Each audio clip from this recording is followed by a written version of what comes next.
Hello and welcome to English Tanglish video lessons The Night That Ghost Got In, Part 3, 10th Standard New Syllabus, Tamil Nadu Government. So part ஒன்ல வந்து நம்ம ஹீரோவும் அவரோட பிரதரும் cost நினச்சி பயந்துடுறாங்க. So அதை பார்க்காதவங்க இந்த லிங்க் கிளிக் பண்ணுங்கள். ரெண்டாவது பார்ட்டில் என்ன நடக்குதுன்னா அவங்க அம்மா வந்து வந்து ஏதோ திருடன் தான் அப்படின்னு நினச்சிட்டு ஷூ தூக்கி எறிகிறாங்க. பக்கத்து வீட்டுக்காரன் ஜன்னல் உடையுது. ஸோ அவங்க வந்து போலீஸை கூப்பிட்டுறாங்க. ஸோ அதோட நம்ம நிறுத்திக்கிட்டோம். ஸோ அதை பார்க்காதவங்க இந்த லிங்க் கிளிக் பண்ணுங்கள். ஸோ இப்போ இந்த ஃபைனலில் வந்து என்ன நடக்குதுன்னா போலீஸ்காரங்க வந்து என்ன பண்ணுறாங்க அதுதான் பார்ப்போம். சரி, ஸ்டோரிக்கு போகிறதுக்கு முன்னாடி சின்ன request, if you haven't subscribe to our channel please subscribe. அது ஒன்று. இந்த ஸ்டோரியை வந்து நம்ம எப்படி வச்சுருக்கோன்னா ஃபர்ஸ்ட் ஒரு பேராகிராஃப் வந்து இங்கிலீஷில் வாசிக்கும், பெர்ஃபெக்டாக இங்கிலீஷில் வாசிக்கும். ஸோ இதை கேட்டாலே உங்களுக்கு வந்து ப்ரொனன்சியேஷன் வந்து இம்ப்ரூவ் பண்ண வாய்ப்பு இருக்குது. அதே நேரத்தில் நீங்கள் இங்கிலீஷில் ஸ்டோரி கேட்குறீங்க, இங்கிலீஷும் இம்ப்ரூவ் ஆகுது. ரெண்டாவது தமிழில் கேட்குறீங்க. ஸோ அதனால் நீங்கள் இங்கிலீஷில் கேட்டதையும் தமிழில் கேட்டதையும் கொஞ்சம் கம்பேர் பண்ணி பார்க்குறீங்க. ஸோ இதை ரெகுலராக கேட்டாலே யாராக இருந்தாலும் சரி, 10th இருந்தாலும் சரி, 12th இருந்தாலும் சரி, நம்ம இங்கிலீஷ் கற்றுக்கணும்னு ஆர்வம் இருந்தாலும் சரி, எல்லாருக்குமே இது பயனுள்ளதாக இருக்கும். Okay, let's start. The police were on hand in a commendably short time. A fort set in, full of them, two on motorcycles, and a patrol wagon with about 8 in it, and a few reporters. They began banging at our front door. Flashlights shot streaks of gleams up and down the walls, across the yard, down the walk between our house and Bodwell's. "Open up!" cried a hoarse voice. "We are men from the headquarters." அதாவது police வந்து நம்ம நினச்சி பார்க்க முடியாத அளவு பாராட்டுற அளவுக்கு குயிக்காக வந்துட்டாங்க. ஒரு ஃபோர்ட் செடான்கிற ஒரு காரில், போலீஸ் காரில், அப்புறம் 2 பேர் மோட்டார் சைக்கிளில், அப்புறம் அங்கங்கே பெட்ரோல் போயிட்டு இருக்கும் இல்லையா, நைட்டு வந்து ஊரை சுற்றி சுற்றி வந்துட்டு இல்லையா, அந்த காரில் ஒரு 8 பேர். அது போக ரிப்போர்ட்டர்ஸ் கொஞ்சம் பேர், பத்திரிகை ரிப்போர்ட்டர்ஸ். இத்தனை பேர் எப்படி சேர்ந்தாங்கன்னு தெரில. அந்த நேரத்துக்குள்ளே எல்லாம் குயிக்காக வந்துட்டாங்க. எங்களோட ஃப்ரெண்ட் டோரை வந்து வேகமாக தட்டினாங்க, டம் டம்னு. அப்புறம் இங்கேருந்து பார்த்தா தெரியுது எல்லோரும் டார்ச் லைட் வச்சுருக்காங்க, லைட்டெல்லாம் மினுங்குது. எல்லோரும் எங்கள் வீட்டை சுற்றி நடந்துக்கிட்டு இருக்காங்க, வீட்டு முன்னாடி நடந்துக்கிட்டு இருக்காங்க, போர்டுவெல் வீட்டுக்கு முன்னாடின்னா. அப்புறம் ஒரு வாய்ஸ் வந்து கேட்குது, கதவை திறங்க அப்படிங்குது, ரஃப்பான வாய்ஸில். நாங்கள் வந்து ஹெட் குவார்ட்டர்ஸ்லேருந்து வந்திருக்கோம் அப்படின்ட்டு. பரவாயில்லையே, போலீஸ் வந்து நம்ம இதிலெல்லாம் கூப்பிட்டா எல்லாம் முடிஞ்ச பிறகு தான் வருவாங்க. ஃபோன் பண்ணோடனே வந்திருக்காங்க, சூப்பர் தான். "We are men from the headquarters." I wanted to go down and let them in, since there they were. "But mother wouldn't hear of it. You haven't a switch on," she pointed out. "You would catch your death." I wound the towel around me again. Finally, the cops put their shoulders to a big, heavy front door with its thick, beveled glass and broke it in. I could hear a rending of wood and splash of glass on the floor of the hall. என்ன நடந்துச்சு அப்படின்னா, போலீஸ்காரங்க சொல்கிறாங்க, நாங்கள் head குவார்ட்டர்ஸ்லேருந்து வரோம், கதவு திறங்கன்னு. அப்போ உடனே நம்ம ஹீரோ வந்து தைரியசாலி இல்லையா, உடனே அவர் வந்து கீழே போகணும் அப்படின்னு ஆசைப்படுறாரு திறக்கிறதுக்கு.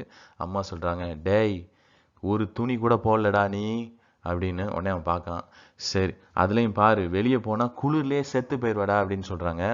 உடனே அவன் நம்ம ஹீரோ உடனே டவலெல்லாம் கட்டிட்டு அமைதியாக இருக்காப்புல. அப்புறம் காப்ஸ் பார்த்தாங்க, ஒருத்தர் வந்த மாதிரி இல்லை. அவங்களே டோரை உடைச்சாங்க, கிளாஸை உடைச்சாங்க, உள்ளே வந்தாங்க. என்ன நடந்துச்சு பார்ப்போம்.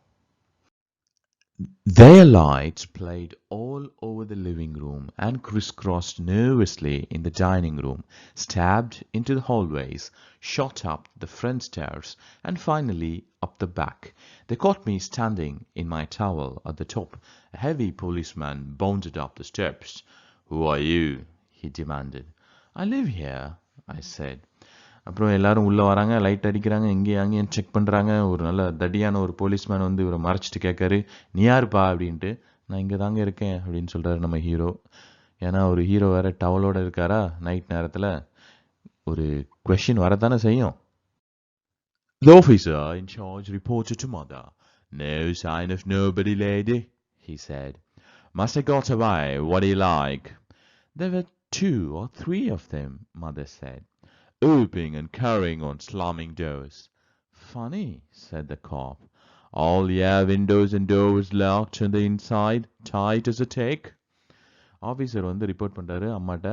ஒருத்தர் இருந்த மாதிரி இல்லையே. உடனே அம்மா சொல்கிறாங்க, அவரே சொல்கிறாரு, எங்க பெயர்ப்பான் போல எப்படி இருந்தான் அவன் அப்படின்ட்டு. உடனே அவங்க சொல்கிறாங்க, 2 பேர் இல்லை 3 பேர் இருந்திருக்கலாம். கதவுலாம் அடிச்சுக்கிட்டு இருந்தாங்க. கதவு துறக்கிற சவுண்டு கேட்டுச்சு, டம்மு அடிக்கிற சவுண்டு கேட்டுச்சு அப்படிங்கிறாங்க. காப் சொல்கிறாரு, ரொம்ப ஆச்சரியம்தான். ஏன்னா விண்டோஸு டோர்ஸ் எல்லாம் பெர்ஃபெக்டாக லாக்காக இருக்கே. Inside tight aesthetic. இது ரொம்ப கிண்டலாக அதான் லோக்கல் ஸ்லாங்கில் பேசிக்கிட்டு இருக்காரு. டைட் அசெட்டிக்னா நல்லா டைட்டாக குடிச்சிட்டு, டைட்டாக தண்ணி அடிச்சிட்டு எந்திரிக்க முடியுமா, அப்படியே படுத்து கிடப்பாங்க இல்லையா, எந்திரிக்க முடியாமல், அதுதான். அந்த மாதிரி இந்த டோரும் ரொம்ப டைட்டாக பெர்ஃபெக்டாக எந்திரிக்க முடியாத அளவுக்கு, நவுல முடியாத அளவுக்கு இருந்துச்சான். பார்த்தோங்கப்பா, அதில் இருக்கு, நான் சொல்கிறேன்.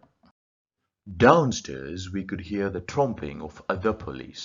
Police were all over the place. Doors were yanked open. Drawers were yanked open. Windows were shot up and pulled down. Furniture fell with dull thumps. Half a dozen policemen emerged out of darkness of the front hallway upstairs. They began to ransack the floor, pulled the beds away from walls, tore cloths of hooks in the closets, pulled the suitcases, boxes of shelves. எல்லா போலீஸ்லேயும் நாட்டிலையும் ஒரே மாதிரி தான் போல் தேடுறாங்களாம்மா. அங்கே ஒரு police வந்து கீழே மேலே எங்கேயும் நடக்கிறத பார்க்குறாங்க. போலீஸ் வந்து இப்போ எல்லா இடத்தும் வந்தாச்சு. டோரெல்லாம் ஓப்பன் பண்ணியாச்சு, ட்ராயரை ஓப்பன் பண்ணியாச்சு, அடித்து ஓப்பன் சில ட்ராயெல்லாம் ஓப்பன் பண்ணாமல் வந்திருக்கோம். அதே அடிச்சுக்கிட்டு எல்லா ட்ராயெல்லாம் ஓப்பன் பண்ணி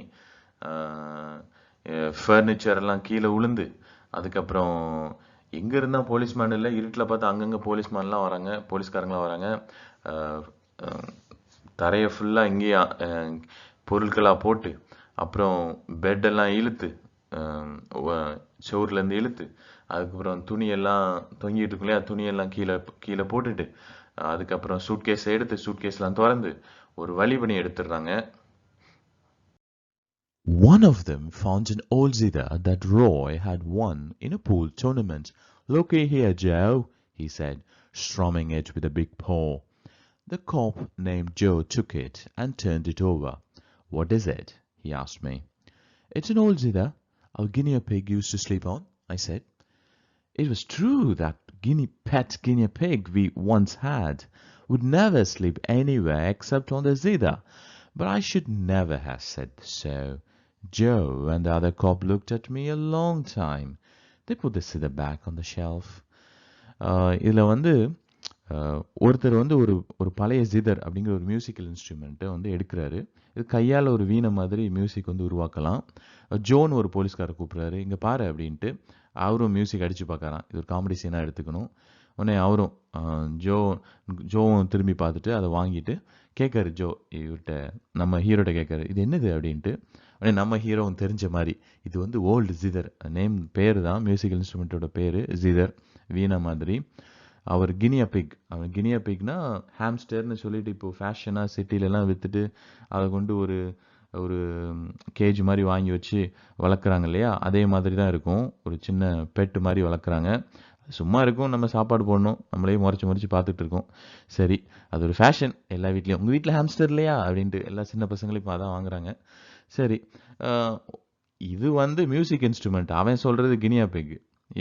அவரோட பிக்கு வந்து அந்த இது மேலே தான் படுத்து தூங்குமா, அந்த கினியா பிக். ஹாம்ஸ்டர் பிக்னோடனே பெரிய பிக்னு நினச்சிடுறாங்க, சின்னதாக அது எலி மாதிரி தான் இருக்கும்.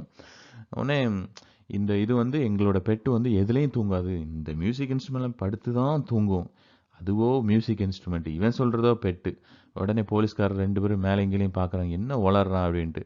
சரி அப்படின்னு சொல்லிட்டு ரொம்ப நேரம் அப்படியே பார்க்குறானுங்க. நம்ம ஹீரோவும், ஆஹா தப்பாக சொல்லிட்டோமோ அப்படின்ட்டு, உண்மையை தானப்பா சொன்னேன் அப்படின்ட்டு. கழுதைக்கு தெரியுமா கற்பூர வாசன் பார்க்குறாங்களோ என்னவோ. சரி அப்படின்ட்டு ஜிதரை வந்து ஷெல்ஃபில் வச்சுறாங்க. "No sign of nothing," said the cop, who had first spoken to Mother. "The lady seems hysterical." They all nodded but said nothing, just looked at me. In the small silence, we all heard a creaking in the attic. Grandfather was turning over in bed. "What was that?" snapped Joe. 5 or 6 cops sprang from the attic door before we could intervene or explain. In the scene super. ஒருமே தான் தெரிஞ்ச மாதிரி இல்லையே அப்படின்னு போலீஸ்கார் அம்மாட்ட சொன்னாலே அந்த போலீஸ்கார் சொல்கிறாரு, அம்மாவுக்கு ஏதோ ஆச்சோ அப்படி மூளை குழம்பி இருக்கும் போல அப்படின்ட்டு. உடனே எல்லாரும் ஆமாம் இருக்கலாம் இருக்கலான்ட்டு. அந்த சமயத்தில் தான் பெட்டில் வந்து அப்படி மேலே இங்கேயும் நம்ம வந்து பண்ணுனா அப்போ இந்த பெட்டு சவுண்டு கேட்கும் இல்லையா, இங்கேயும் அங்கேயும் நம்ம தூக்கம் வராமல் அப்படி இப்படி நவுண்டு படுத்தா அந்த சவுண்டு கேட்குது. உடனே கிராண்ட்ஃபாதர் தான் அதுன்னு நம்ம ஹீரோவுக்கு தெரியும். உடனே ஜோ அந்த போலீஸ்கார் வந்து என்னது அது அப்படின்ட்டு. உடனே 5-6 பேர் அப்படி டோர்லேருந்து பக்கத்தில் வந்து வேகமாக வராங்க. இவர் சொல்கிறதுக்கு முன்னாடி இவர் வந்து தலையிடுறதுக்கு முன்னாடி ஒரு விஷயம் நடந்து போச்சு. என்னன்னு பாருங்க. I realized that it would be bad if they burst in on grandfather unannounced or even announced. He was going through a phase in which he believed that General Meade's men under steady hammering by Stonewall Jackson were beginning to retreat or even desert. உடனே இவர் வந்து புரிஞ்சுக்கிட்டாரு, ஆஹா தாத்தாட்ட போகிறாங்க, சொல்லிட்டு போனாலும் சரி சொல்லாமல் போனாலும் சரி பிரச்சனை தான். என்னன்னா அவர் வந்து நினச்சிக்கிட்டு இருக்காரு தாத்தா வந்து ஜென்ரல் மீட்ஸ்மேன். அவர் ஒரு ஜென்ரல் மீட்னா பழைய காலத்தில் ஒரு மிலிட்ரியில் ஜென்ரலாக இருந்தவர். அவரோட பசங்க வந்து, அதாவது அவரோட மிலிட்ரி பசங்க வந்து ஸ்டோன்வால் ஜாக்சன்ட்டு வாங்க முடியாமல் பயந்து எங்கே நம்ம வீட்டை கதவு தட்டுறாங்களோ அப்படின்னு அவர் நினச்சிட்டு இருக்காரு. ஏதோ போர் நடந்துகிட்டு இருக்க மாதிரியும் ஒரு மிலிட்ரி வந்து இவர் வீட்டை கதவு தட்டுற மாதிரியும் வந்து அவர் நினச்சிக்கிட்டு இருக்காரு. பார்ப்போம் என்ன நடக்குதுன்னு. When I got to the attic, things were pretty confused. Grandfather evidently jumped to the conclusion that the police were deserters from Meade's army trying to hide away in his attic. He bounded out of bed wearing a long flannel nightgown over long woolen pants, a nightcap and a leather jacket around his chest. நாங்கள் போனாங்க எல்லாம் குழப்பத்தில் இருந்துச்சு. தாத்தா வந்து நம்ப ஆரம்பிச்சிட்டாப்புல, இதெல்லாம் meets ஆர்மியில் உள்ள பசங்க தான், அவங்க வந்து நம்ம வீட்டில் வந்து இப்போ மறைஞ்சு இருக்கிறதுக்காக வந்திருக்காங்க அப்படின்ட்டு. அவர் வந்து நைட் ஜாக்கெட்லாம் போட்டு லெதர் ஜாக்கெட்லாம் போட்டு ஒரு கெத்தாக தான் இருக்கார் ஆள். The corpse must have realized at once the indignant, white-haired old man belonged to the house, but they had no chance to say so. "Back, cowardly dog!" roared grandfather. "Back to the lines, goddamn lily-livered cattle!" With that he fetched the officer, who found the zither flat, handed a smack alongside his head. That sent him sprawling. Others beat a retreat, but not enough. Grandfather grabbed Zither's gun from its holster and let fly. The report seemed to crack the rafters. Smoke filled the attic. இது ரொம்ப ஒரு சீனை வந்து எப்படி மிரட்டுற scene இது. அந்த போலீஸ்காரன் வந்து நினச்சிருப்பான், ஏன்னா வந்து தாத்தா வந்து கோவத்தில் இருக்காரு. கோவத்தில் இருக்கா தாத்தா, நம்ம வந்து அவங்க பேசுறதுக்கு முன்னாடி அதை வந்து ஒன்றும் சுதாரிக்கிறதுக்கு முன்னாடி வேகமாக போகிறதுக்கு முன்னாடி தாத்தா வந்து சொல்கிறாப்புல, திரும்பி போங்க பயந்த பசங்களா, பயந்த நாய்களா அப்படின்னு தாத்தா வந்து கத்துறாரு. சீக்கிரம் ஓடுங்க, உங்களோட ஆர்மிக்கு வேகமாக போங்க. லிலி லிவர்ட் கேட்டில், இது லோக்கல் ஸ்லாங் பாஷையில் என்னென்னா கல்லீரல் வந்து ஸ்ட்ராங்கு அப்படின்னு அவங்க நினச்சாங்க. கல்லீரல் ஸ்ட்ராங்காக இருந்துச்சுன்னா ஒரு பையன் வந்து பயப்பட மாட்டான் அப்படின்ட்டு. யார் கல்லீரல் ஸ்ட்ராங் இல்லையா அவங்க கல்லீரல் வந்து வெள்ளை கலரில் இருந்துச்சு, லில்லி ஃப்ளவர் மாதிரி இருந்துச்சு அப்படிங்கிற ஒரு அர்த்தம். உடனே நம்ம ஜிதர் மியூசிக்னு சொன்னோன்னார் இல்லையா, அவர் வந்து பக்கத்தில் இருக்கார். அவர் கையால் ஒரே ஓங்கி அரைஞ்சதில் அவன் வேகமாக கீழே விழுறான். மற்றவங்கெல்லாம் அதை பார்த்துட்டு ஐயோ வயசான ஆள் இவட்ட போய் நம்ம சண்டை போட முடியாதுன்னு சொல்லிட்டு வேகமாக ஓடுறாங்க.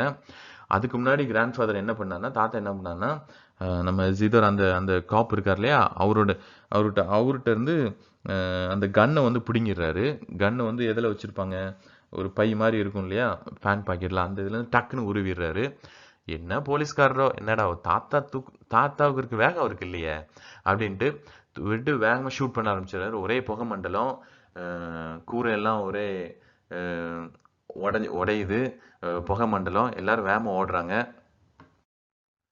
A cop cursed and shot his hand to his shoulder. Somehow we all finally got downstairs again and locked the door against the old gentleman.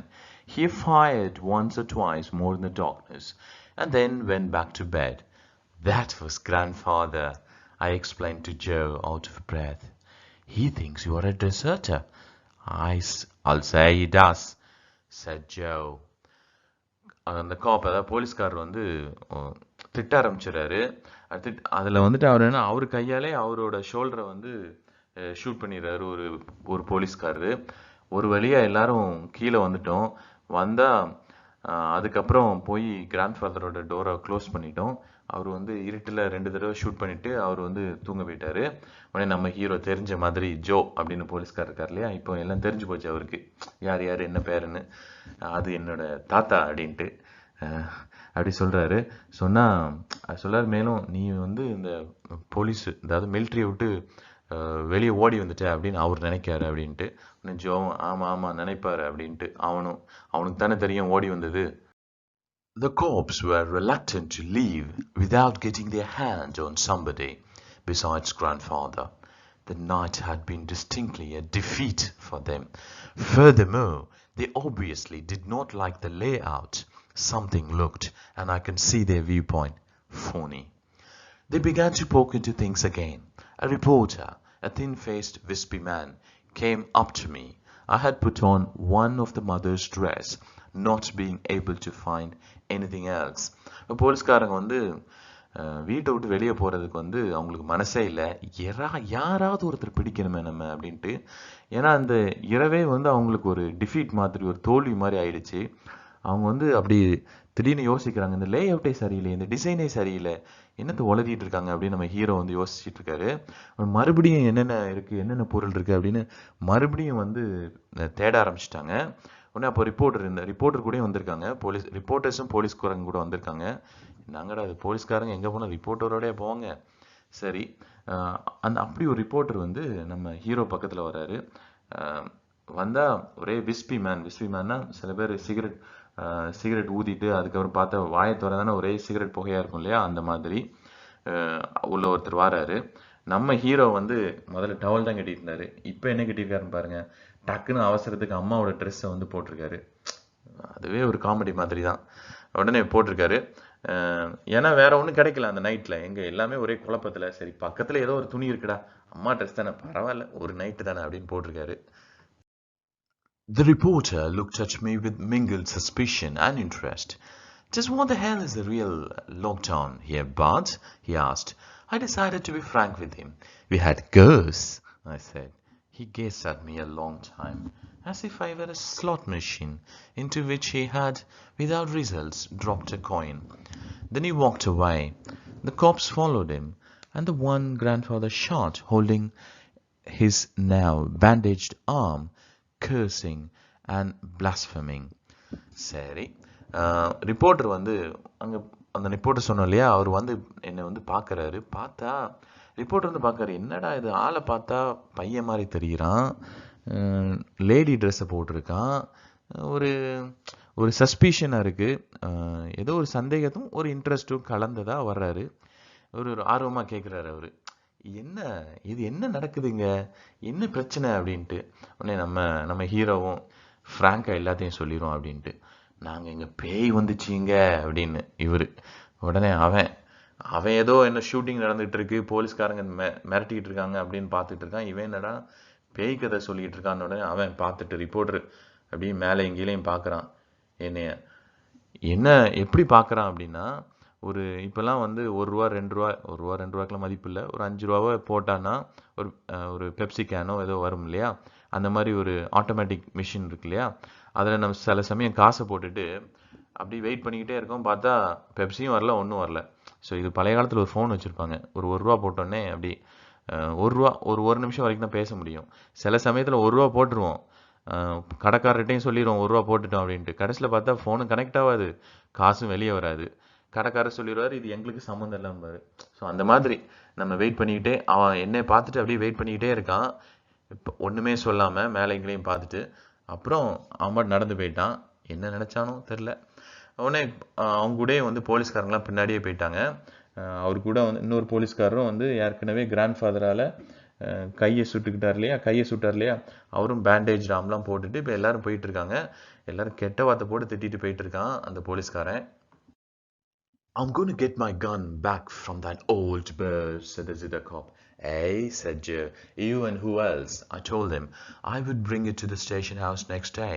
What was the matter with that old policeman? Mother asked after they had gone. Grandfather shot him, I said. What for? She demanded. I told her he was a deserter. Of all things, said Mother. He was such a nice looking young man. நான் வந்து என்னோட கன்னை வாங்க போகிறேன். கன்னை வந்து தொலைச்சார் இல்லையா கிராண்ட்ஃபாதர்கிட்ட. Grandfather இவர்கிட்ட தான் பிடுங்கினாரு. தாத்தாட்டேருந்து வாங்கணும். உடனே ஜோ சொல்ல, நான் தாத்தாட்டேருந்து வாங்கி நான் ஸ்டேஷன் கொண்டு வந்துடுறேன், ரொம்ப நல்ல பிள்ளை. உடனே அம்மா வந்து, என்ன ஆச்சு அந்த போலீஸ்காரருக்கு, கையெல்லாம் கெட்டு போட்டுருந்துச்சே அப்படின்ட்டு. உடனே நம்ம ஹீரோ சொல்கிறாரு, தாத்தா தான் ஷூட் பண்ணிட்டாரு அப்படின்ட்டு. எதுக்கு அப்படின்ட்டு. அம்மாவுக்கு பார்த்தா, ஐயோ அந்த பையனையா அப்படின்னு ஒரு ரியாக்ஷன் கொடுக்காங்க. உடனே அம்மா சொல்கிறாங்க, சொல்கிறதுக்கு முன்னாடி நம்ம ஹீரோ சொல்கிறாரு, இந்த ஆர்மிலேருந்து தப்பிச்சு வந்துட்டான் போல அந்த புள்ள, அதனால் நினச்சி ஷூட் பண்ணிட்டாப்புல நம்ம கிராண்ட்ஃபாதர் அப்படின்னு, தாத்தா அப்படின்ட்டு. உடனே அம்மா வந்து, எல்லாத்தையும் விட அந்த பையன் தானே ரொம்ப அழகாக இருந்தானே, ரொம்ப எங்க வேற இருக்கானே அப்படின்ட்டு. இந்த அம்மா திங்கிங் வேற மாதிரி. Grandfather was fresh as a daisy and full of jokes at breakfast next morning. We thought at first he had forgotten all about what happened, but he hadn't. Over his third cup of coffee, he glared at Herman and me. What was the idea of all them cops tarried hooting round the house last night? He demanded. None of you bothered to leave a bottle of water beside my bed. Do you ever realize what it cost for a thirsty man to look for water in the dining room last night? He had us there. Grandfather வந்து அடுத்த நாள் ரொம்ப ஃப்ரெஷ்ஷாக ஒரு flower மாதிரி ஜோக்லாம் சொல்லிட்டு breakfast சாப்பிட்டுட்டு இருக்காரு. உடனே எல்லாரும் பிரேக்ஃபாஸ்ட் சாப்பிட்டுட்டு இருக்காங்க. நாங்கள் நினச்சோம் அவர் மறந்துருப்பார் நினச்சிட்டு, ஆனால் அவர் வந்து மறக்கலை. 3வது கப் காஃபியில் வந்து கேட்குறாரு, ஹெர்மனே என்னையும் இப்படி முறைச்சி பார்த்துட்டே, என்ன நேற்று என்ன ஐடியா, ஒரே போலீஸ்காரங்களாம் மேலே எங்கேயும் சுற்றினானே போலீஸ்காரங்கெல்லாம், ஏன் அப்படின்ட்டு. நாங்கள் பதில் சொல்ல, உடனே மேலே அவர் சொல்கிறாரு, ஆனால் யாராவது ஒருத்தர் ஒரு கிளாஸ் தண்ணி வச்சிங்களா என்னோடய ரூமில், தண்ணி தேடலாம் தாகமாக இருந்துச்சேன்னு நேற்று வந்து முழித்தேன், என்ன ஆச்சு பார்த்தீங்களா? என்ன ஆச்சா, கலவர பூமி ஆயிடுச்சு. James Grover Thurber, 1894 to 1961, was an American cartoonist, author, humorist, journalist, playwright, and celebrated wit. He was best known for his cartoons, short stories published mainly in the New Yorker magazine, such as Cat, Bird, Seat, and collected in his numerous books. He was one of the popular humorists of his time, as he celebrated comic frustrations and eccentricities of ordinary people. நமக்கே தெரியும், ரொம்ப cartoon character மாதிரி எல்லாத்தையும் வச்சுருக்காரு. எல்லாமே கிண்டலாக இருக்குது, ரொம்ப சந்தோஷமாக எழுதுறவர், ஜாலியாக எழுதுறவர், ரொம்ப சிரிப்பு வருது. நியூயார்க் மேகசைனில் வந்துட்டு எழுதியிருக்காப்புல நிறையா. அதுக்கப்புறம் அந்த இவர் வந்து ரொம்ப நல்லா கிண்டலாக எழுதுவார் அப்படிங்கிறது வந்து ரொம்ப ஒரு புகழில் இருந்தாப்புல. குறிப்பாக ஒரு சாதாரண மனுஷங்கிட்ட இருந்து வர்ற கிண்டல், சாதாரண ஸ்டோரியை கேட்டிங்களா? எப்படி இருந்துச்சு? யார் பண்ண காமெடி நல்லா இருந்துச்சு? ஹீரோவும் அவரோட பிரதருமா, இல்லைன்னா அவங்களோட அம்மாவா, இல்லைன்னா வந்து அந்த போலீஸ்காரங்களா? குறிப்பாக ஜிதர் மியூசிக் இன்ஸ்ட்ருமெண்ட்டை வந்து எடுத்தவரும் ஜோவும் அவர் பண்ண காமெடி நல்லா இருந்துச்சா, இல்லைன்னா வந்து கிராண்ட்ஃபாதர் பண்ண காமெடி நல்லா இருந்துச்சா? எனக்கு என்னவோ கிராண்ட்ஃபாதரோட காமெடி தான் சூப்பராக இருந்துச்சு. அதுவும் போலீஸ்காரங்களே எல்லாத்தையும் மிரட்டுவாங்க, எல்லா ஊர்லேயும் அதே மாதிரி தான் போல். அவங்களுக்கே ஒரு மிரட்டல் கொடுத்தாரு பாருங்க. அவங்ககிட்டேருந்தே ஒரு துப்பாக்கி எடுத்து அவங்களே ஷூட் பண்ணுறது சூப்பர். அது ஒரு வித்தியாசமான காமெடி தான். ஓகே, எல்லாருக்கும் அந்த ஆசை இருக்கும் போல். சரி, இது ஒன்று. 2வது, ஒரு ஸ்டோரியை வந்து நாம் ஒரு இங்கிலீஷில் கேட்குறோம் அப்படின்னா, இல்லை தமிழில் கேட்டாலும் சரி, அதை இங்கிலீஷில் வந்து நீங்கள் யோசிச்சு பார்க்கணும். உதாரணம், அந்த ஸ்டோரியை வந்து, so first what happen, Herman and his brother were afraid of ghosts. They thought there was a ghost in the house. Okay, what happened next? அடுத்தப்பல the mother came out and she thought there were thieves. So what she did was, what did she do? She threw her shoe and it broke the window of a neighbor. So what did the neighbor do? The neighbor called the police. He was angry. So the police came. They searched the house. So what happened next? The grandfather was disturbed. He took a gun of a policeman and he kept shooting everyone. So the policeman went out of the house and it is a comical story. இந்த மாதிரி சின்னதாக நீங்கள் வந்து இங்கிலீஷில் Tamil meaning புரிகிறது ஒன்றா இருக்கலாம், ஆனால் வந்து இங்கிலீஷில் கொஞ்சம் மாற்றி பார்க்கணும், இங்கிலீஷில் யோசிச்சு பார்க்கணும். அப்போ தான் கம்யூனிகேஷனுக்கு இங்கிலீஷ் வந்து எப்படி ஹெல்ப் ஆகுங்கிறத வந்து நீங்கள் ட்ரை பண்ணி பார்க்கலாம். ஓகே, நீங்களும் ட்ரை பண்ணி பாருங்கள். All the best. நம்ம அடுத்த வீடியோவில் பார்ப்போம். டேக் கேர், பாய்.